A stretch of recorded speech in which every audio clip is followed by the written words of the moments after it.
Hey, what's going on, Summoners? My name is Tia, and today we're going to be taking a look at a topic that's been talked about for quite some time now. Should Riot add more bans for each player? It's a relatively simple question, but unfortunately, the answer isn't as easy. Let's take a look at what exactly could happen if each summoner were able to expand their amount of bans. Starting us off, before we look at the actual pros and cons, it's best to try to understand why bans exist. League is an extremely complicated game, whether most players want to admit it or not.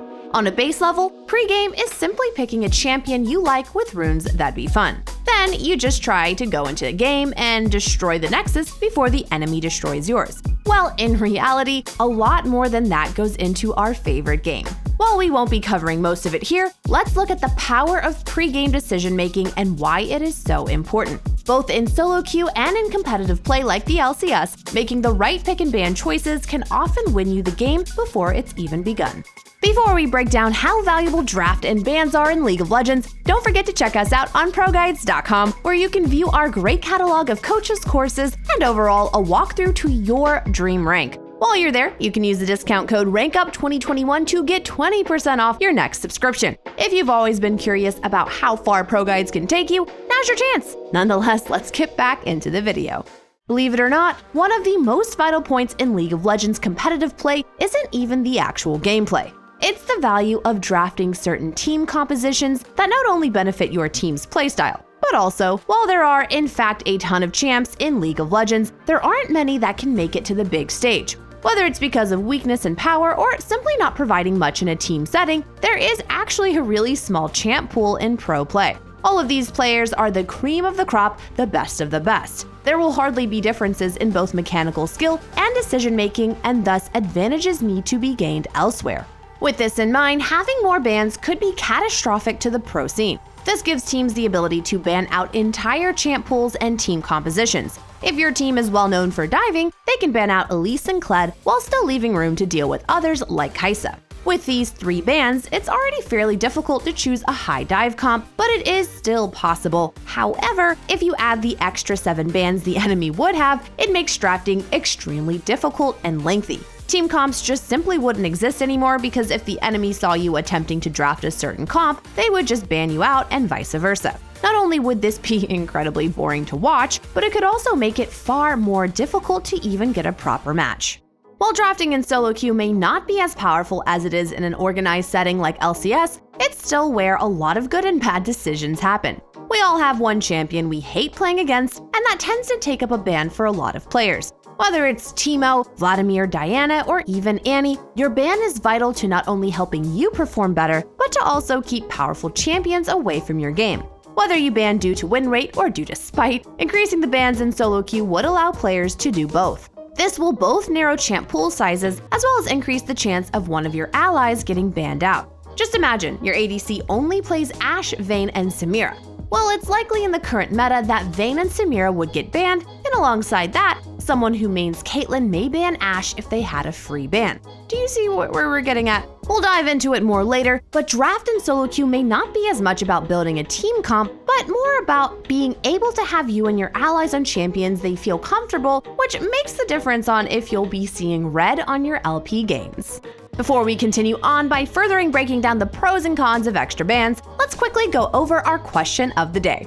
If you had 2 bans every single game, who would you permanently ban? Honestly, I definitely have to say Blitzcrank and Thresh. Listen, it's not like they're totally OP or anything like that, but I'm a support main that plays mainly enchanters, and all it takes is for one lucky or good hook by the enemy to kill someone on my team that needs to be alive to win the game. But enough about me, I want to know your answers down in the comments below.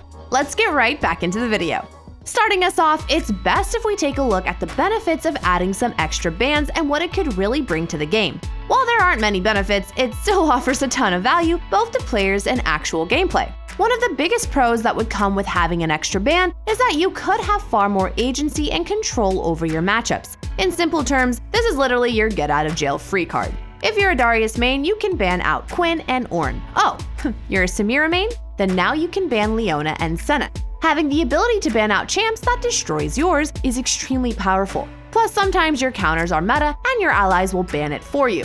This means now you have 2 free bans to use on whatever your heart desires. So So if your champion has a ton of hard counters, having an extra ban would be pretty nice, although nothing assures you that the enemy won't get rid of your champ as well.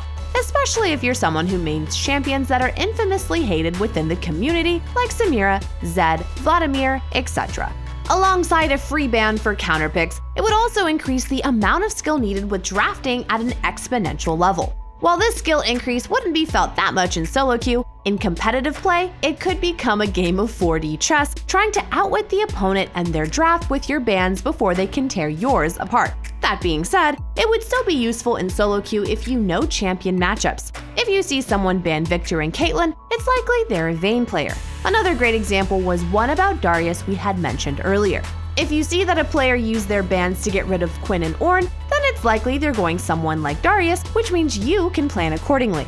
Not to mention that with extra bans, they may work in your favor and open an opportunity to pick something powerful early on. For example, if they banned a lot of hard CC champs and already picked support, well, now's your chance to pick Master Yi and 1v9 the game. Finally, this is hardly a pro for many people, but it would make a lot of people feel less stressed about OP tier champions. AKA, it would make a big portion of the community happier since they would be able to ban all of the OP or S+ tier champions in the meta and not have to deal with the classic case of, we didn't ban Hecarim so we lose. Overall, there aren't many pros, but it's easy to see that there is opportunity for change. The issue is, maybe it's best not to mess with the amount of bans. Now that we've looked at the pros, it's time to take a look at the long list of cons that come with giving each player an extra ban. Starting with one that is honestly already a big enough issue for a lot of players: time. Yes, you heard that right. Time is a massive issue for a lot of players in the community, and adding in extra bans would increase the already high amount of time spent on one match. With games averaging between 20 and 30 minutes without including champion select, loading screens, and actually finding a game during queue, it can feel like one game of League drags out for an extremely long time. Meaning that over the course of a few games, that extra champ select time would add up and have people play less games overall. Alongside a literal time waster, if you play an extremely popular champion or have a champ pool that consists of hated champions, then it's unlikely you'll ever get to play them. I'm not even going to mention if you're a one-trick, because at that point, unless you one-trick a Mumu, then it's pretty likely you'll get banned out every other game.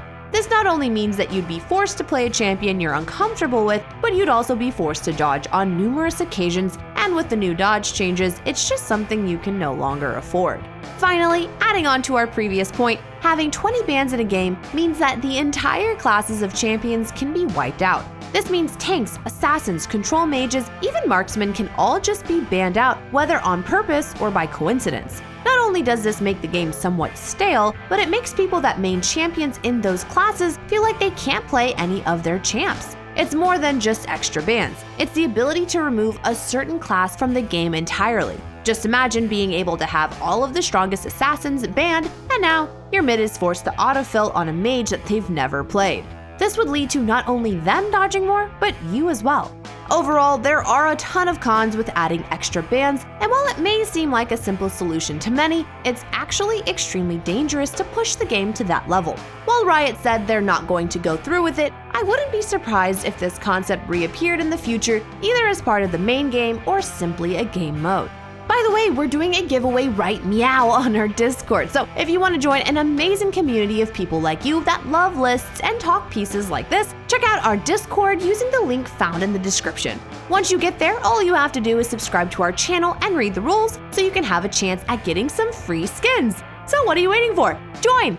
Before we close out the video, we wanted to take a look at a few possible solutions that could either allow for multiple bans or simply remove the need for them. One of the most obvious solutions would be to simply not have so many champs in the OP tier, which the solution would then be to just not allow champions to reign supreme in their role for more than 1 or 2 patches. Alongside this, it'd be important to deal with high ban rate champions that also don't have a real high win rate, which is better known as champs that aren't fun to go against. Whether it's Samira, Yasuo, Kassadin, Vladimir, whoever, it would come down to Riot's team being able to balance out how much power and counterplay certain champs should have. Overall, it's pretty hard to find solutions that could fix what adding more bans would. Some would say to make 2 bans per person only a solo queue thing, but then it would cause a lot of misunderstanding and further separation of the meta between elite levels of play and average levels of play. Not to mention that some people like to watch things like LCS so they can mimic it and attempt to climb with their strategies as well. There's even some talk about being able to have a vote and have a weekly ban champ that simply cannot be played in ranked games for the entire week, which would be great for some, but again, if you play a champion that people hate, you're in for a pretty bad week, especially if it's one of your rare occasions that you actually get to play League. A better solution to this, however, could be simply giving 1 extra ban per team. It would work as a voting system, kind of like One for All, where everyone picks a ban and can vote on it. This would help reduce the amount of time spent in Champ Select with 10 extra bans, while also giving players the extra ban that they want so badly. While it may not be perfect, it would be a great solution should Riot ever need to increase the number of bans. Alright everyone, that sums up our video for today. Thank you guys so much for watching, I really appreciate it. Don't forget to join our ProGuides family at ProGuides.com. We offer exclusive giveaways and classes that you won't catch anywhere else, so stay tuned and don't forget to like, comment, and subscribe. I'll see you guys in the next video. Thanks again for watching, and make sure to answer the question of the day down in the comments below, or, I don't know, put a comment down about whatever you ate for breakfast, if you eat breakfast. Okay, I'm gonna go now. Have a good day, bye!